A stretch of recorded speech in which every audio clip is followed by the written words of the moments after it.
আসসালামু আলাইকুম everyone, welcome to my channel Tehmiz notebook.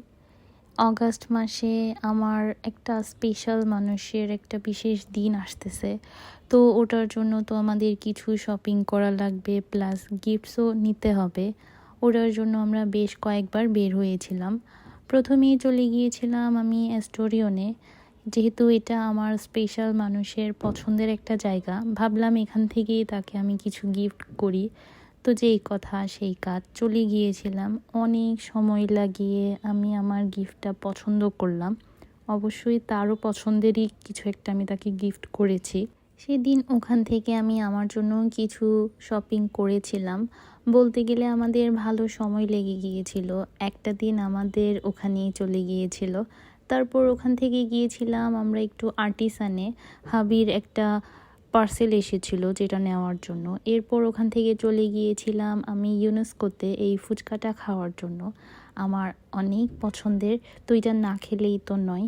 তারপর ফুচকা খেয়ে ওখান থেকে পাশেই ছিল ক্লিক ক্যাফে, আমাদের পছন্দের একটা জায়গা, কিন্তু খুবই কম যাওয়া হয়। তো ভাবলাম সেদিন ওখানেই বসি, যেহেতু ওটা ইউনেস্কোর পাশেই ছিল, তাই আমাদের আর বেশি দূরে যাওয়া লাগে নাই। যাওয়ার পর আমি ওদের খাবারটা অর্ডার করে দিয়েছিলাম, যেটা যেটা খাবো। নিয়েছিলাম ওদের মিক্সড চাউমিন, থাই স্যুপ, আর নিয়েছিলাম স্ট্রবেরি মোহিতো, যেগুলো খুবই খুবই মজার ছিল। সেদিনের মতো খাওয়া দাওয়া শেষ করে কিছুক্ষণ গল্প করলাম, তারপর বাসায় চলে গিয়েছিলাম। তারপরের ফ্রাইডে আমরা আবারও বের হয়েছিলাম। বলেছিলাম আমি আমার লাস্ট কিছু ব্লগে যে আমাদের উইকেন্ডে একটু বের হতে হয়, ভালো লাগে, এই আর কি। তো প্রথমে আমরা গিয়েছিলাম কুলসি টাউনে, দেখলাম ওখানে নতুন কিছু এসেছে কিনা। আসলে কোনো কিছু কেনার উদ্দেশ্য ছিল না, জাস্ট এমনি একটু ঘোরাঘুরি করব।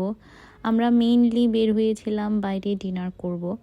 হাবির খুব খুব ইচ্ছা করছিল সে ক্লাব গ্রিলে ডিনার করবে। তো যেই চিন্তা সেই কাজ, আমরা চলে গিয়েছিলাম ক্লাব গ্রিলে একটু বাইরে ঘোরাঘুরি করে। ডিনারে হাবি নিয়েছিল pan seared chicken with saffron rice আর পটেটো ওয়েজেস। আমি আমার জন্য নিয়েছিলাম jerk chicken with Jamaican rice আর সটেড মাশরুম, যেগুলো আমাদের খুবই খুবই পছন্দের। সাথে নিয়েছিলাম ওদের স্ট্রবেরি মোহিতোস। খুব মজা করে আমরা আমাদের ডিনারটা শেষ করলাম। তারপর চলে গিয়েছিলাম ওখান থেকে নিকিস আইসক্রিম পার্লারে, আমাদের বেশ পছন্দের একটা জায়গা। লাস্ট 3 হতে 4বার আমি এই জায়গায় গিয়েছি ওদের ওয়াফেল আইসক্রিম এগুলো খাওয়ার জন্য। আমরা নিয়েছিলাম নিউটেলা ওয়াফেল সাথে বাটারস্কচ আইসক্রিম, খুবই খুবই মজার একটা কম্বিনেশন। খাওয়া দাওয়া করে আমরা সেদিনের মতো বাসায় চলে গিয়েছিলাম। আল্লাহ হাফেজ।